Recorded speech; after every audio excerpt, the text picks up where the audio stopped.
Good evening, everyone. Welcome to our MPC Online Bible Study. My name is Matthew McGlade, the leading teaching pastor here at Mansfield Pentecostal Church, where every Tuesday evening we have a thought to think about, a question to ponder, and a text to study. And remember, the last 2 weeks we've been doing a Bible study series titled The Fabulous Future, and we're looking at the future that God has for His church and for His people in the time that lies before us. You know that if you get on an escalator, the escalator is taking you somewhere, and you have little control of where that escalator is taking you. In the same way, the future is taking us to a certain destination, to a certain point, and God is in control of that future.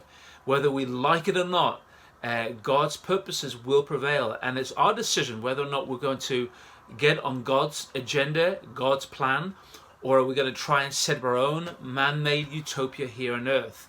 And so it's really important that as we do this study titled Fabulous Future, that we get on the plans and the purposes that God has for this planet. Now, you remember, as part of our teaching on this topic, the fabulous future, we've been looking at the first major event in the future that is going to happen, that God informs us of, and that is the return of Christ, that Jesus is coming back again. We saw this in the first series where we saw that Christ will certainly return. If Jesus rose from the dead, and the resurrection of Christ from the dead is the foundation of our faith, if He rose from the dead, then He will certainly come back, because He said that He will return. Last week we looked at living in the tension of not knowing the timing of His return.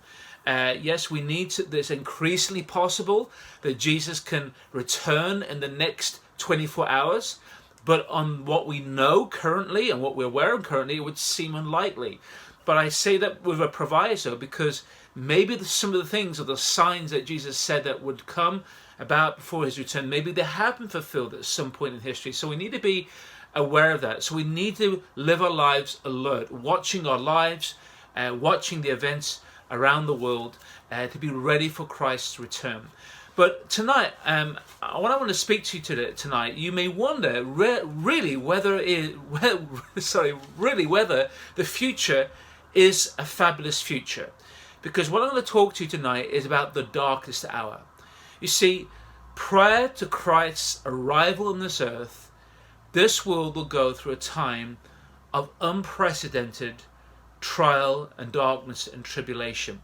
Recently I watched the film The Darkest Hour, which is the story of Winston Churchill, how he led Britain at the onset of the Second World War. Hitler had invaded most of Northern Europe. The Luftwaffe were bombing Britain. Nazi sea and land forces were embarking to launch an invasion on the British Isles, and the British Army was stuck, as it were trapped in Dunkirk. And it was such a tentative situation. It really was Britain's darkest hour, because let's be honest, if Hitler did invade the United Kingdom, the war would have been over. We would be under Nazi rule, and I can't imagine how horrific that would have been. And so Britain experienced its darkest hour, and yet Churchill very skillfully navigated the nation through that time and that most traumatic hour. Well, in a similar sense, before the victory of Christ in this broken world, this world will experience its darkest hour. It will go through a time of great and deep tribulation. Now, there's some debate amongst Christians as to what extent we as God's people, the church, will experience this darkest hour. Some believers believe that just prior to the onset of this darkest hour, we, the Church of Jesus Christ, will be gathered to meet Jesus up in the air. There'll be like a secret rapture, as it were, before Christ comes back again to bring the fullness of His kingdom on earth. Others believe that actually the church will go through a season of this darkest hour, maybe about 3.5 years, and at which point we will be raptured, we'll be gathered to meet Jesus in the air, and then Christ will come back later on again to establish His kingdom. And others believe actually the church will go right through this darkest hour. We'll go through these time of trauma and then we will be raptured. We'll be meet Christ in the air. There'll be a gathering in the air to rule with Jesus here on earth. Now, I don't believe that this should be a cause for division amongst believers. Okay, I think on this issue we can all agree to disagree. We agree in the fundamentals. We agree that there will be a gathering of the church to meet Jesus in the air. There will be a rapture. We agree that Christ will return. Okay, but we should be able to agree to disagree on the exact timing of when God's people, the church, will be gathered to meet Jesus in the air. So before I want to say anything about this trial, this darkest hour, I think a lot of believers, a lot of people think that the world has gone through a lot of trauma in the past, and actually when we think of the events of the past, for example, the Second World War, or the events of history, or the persecution of the Christians under ancient Rome, there have been these incredibly dark periods of history. And so some may be of the opinion, maybe this darkest hour, maybe this great tribulation already has happened. But I think the general consensus is that for most believers, that this great trial, this great tribulation, this darkest hour is yet to come upon the earth just prior to Christ's return. Now, we've all heard the phrase, haven't we? I've got good news and I've got bad news. And normally if someone says that to you, what's your normal response? Would you like to hear the good news first or the bad news? Well, if you're a bit like me, I like to hear the bad news first. Let's get the bad news over first, and then let's hear the good news. And that's what I'm going to do tonight. I want to get the bad news over first, okay? We'll get through this, and then we'll come to the good news. And so here's the bad news. This darkest hour that the earth will go through, this great tribulation, will be awful. Okay, there's no words for it. It will just be awful. If you think this is bad now, if you think the world is bad now, this is just literally just a walk in the park. It will be horrendous. It'll be horrific. It will be awful. It will be a time of unparalleled suffering in this world, which even Jesus said, if those days had not been cut short, it would be questionable whether anyone would actually survive. That's how bad it's going to get. And that's really sobering. That's why this is the bad news, guys. Okay, I'm giving you the bad news first. I'm telling you right now, this world is heading for big trouble. There is a silver lining, okay? At the end of the cloud, there is a glorious future, there's a fabulous future, but in the short to medium term, this world is heading for some serious trouble. And one of the characteristics of this darkest hour will be the influence and the rule of an antichrist figure whom John describes as the beast.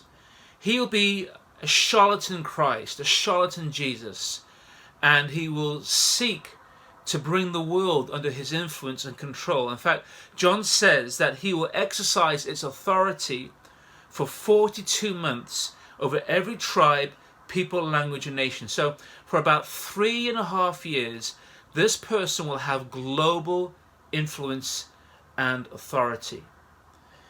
When writing to the church of the Thessalonians, one of the faulty assumptions that the believers were making was that Jesus had already come back. The day of the Lord had already arrived.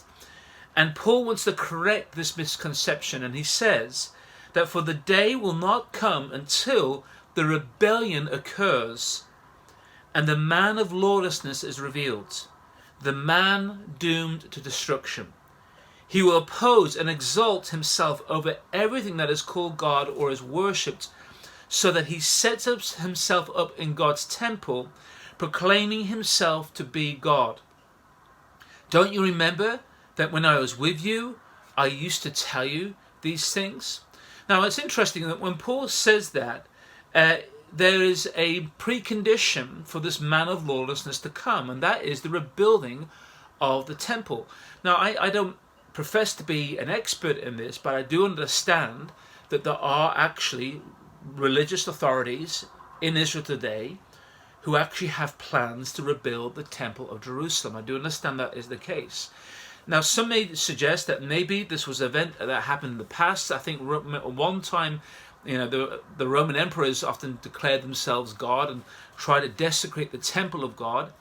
But it would seem that those Roman emperors of the past, of ancient Rome, really are the foreshadow and the prefiguring of this Antichrist figure who will come and make himself out to be his own God in Jerusalem. It would seem to be from Jerusalem with the rebuilding of the temple.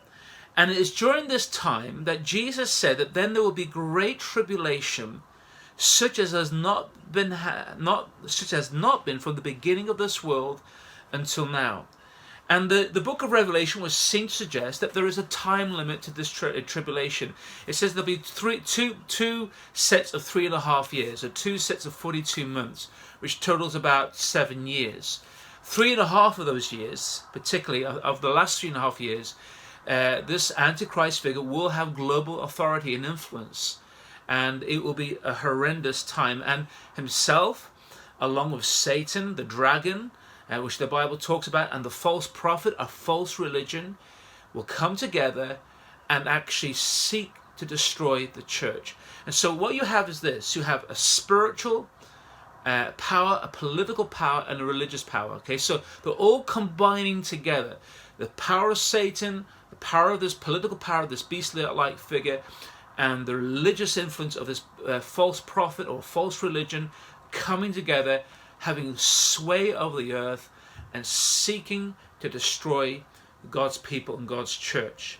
Now, going back to Paul then goes on to say, and he teaches, now you know what is holding him back, so that he may be revealed at the proper time.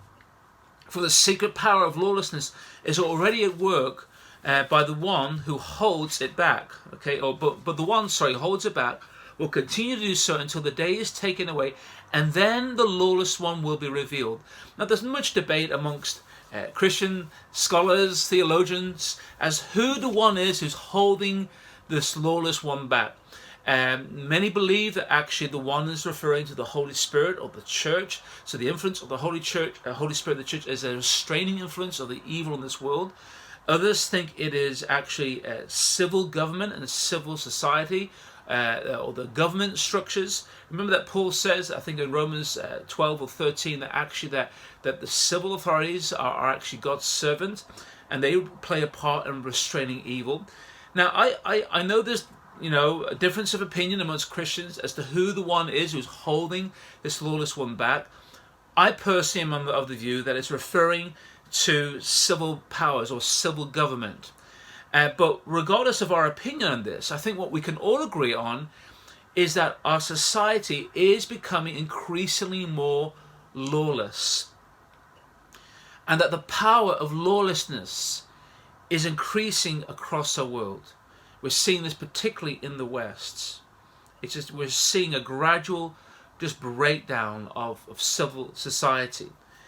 And this only serves the purpose of an Antichrist figure, because an Antichrist figure can come into a lawless world and society and actually bring some order under the guise of being a Messiah or a Savior of the world.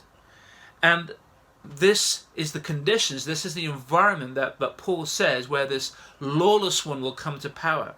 And so from my reading of this text, God in his judgment to unrepentant human sin will remove his restraint on human evil, and things will get out of control.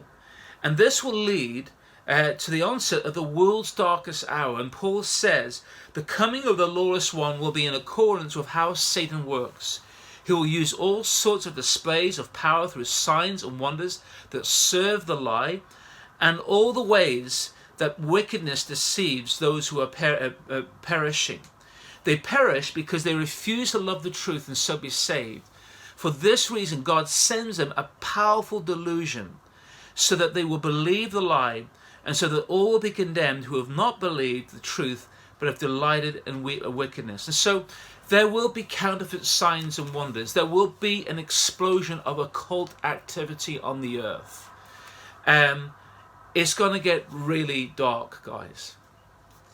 It's going to get really bad. And this Antichrist figure is going to be worshipped. That's pretty bad. That's pretty bad. Now, in the light of all this, as God's people, how should we respond? How should we respond? Now, firstly, I'm aware that there are many listeners who will be of the view that actually that as a church we will escape all of this. We will be raptured, gathered to Christ before the great tribulation. And you know what? I really hope you're right, okay? Because that's what I want. I think we all want that. I don't think anyone wants to go through this. But if I'm really honest, I don't believe that actually that this is what the Bible teaches. I don't believe the Bible teaches that there will be a secret rapture of the church before this time, prior to this darkest hour and then Christ's final return. I hope it's right. I want it to be right. But I don't think that's what the scriptures actually teach. And the reason for that is this, because if this were the case, if there was to be a secret rapture before all of this happens, why does God give us the details of this time? For what purpose does it serve?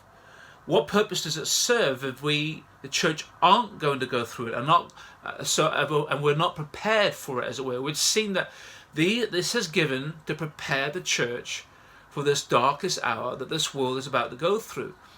And although, in my view, yes, there'll be many who will be deceived and condemned by this horrendous time, I wonder if God will still have the church here on earth, just like Elijah, just like Jeremiah was God's last chance prophet to Jerusalem before its destruction. It will almost seem that maybe that God would have the church to be God's last chance prophet in this world, a witness in this world before the moment that Christ returns. And so I think it would make no sense to me why God will give us these details if the church wasn't to go through this. Along with this, if the church is not to go through this darkest hour, what does it mean when John says that the beast will be given power to wage war against God's holy people and to conquer them? Literally, the church will almost be decimated by the beast. If there's no church there to conquer, who is he conquering? Also in the book of Revelation, the angel shows John a multitude of people from every tribe and nation dressed in white robes. And when John asks, who are these? The angel responds, these are they who've come out of the great tribulation and have washed their robes and have made them white in the blood of the Lamb. And so in this situation, I think there's a saying that I think is helpful. Prepare for the worst and hope for the best. Okay, prepare for the worst and hope for the best. I hope the church does not have to go through this darkest hour. I hope that the likes of Dr. David Jeremiah, who I have the greatest love and respect for, and many other Christian authors, are right when they say that the church will be raptured from this hour. I hope that is the case. I want that to be the case. But I don't believe that will be the case. I think the church will actually go through this hour of trial.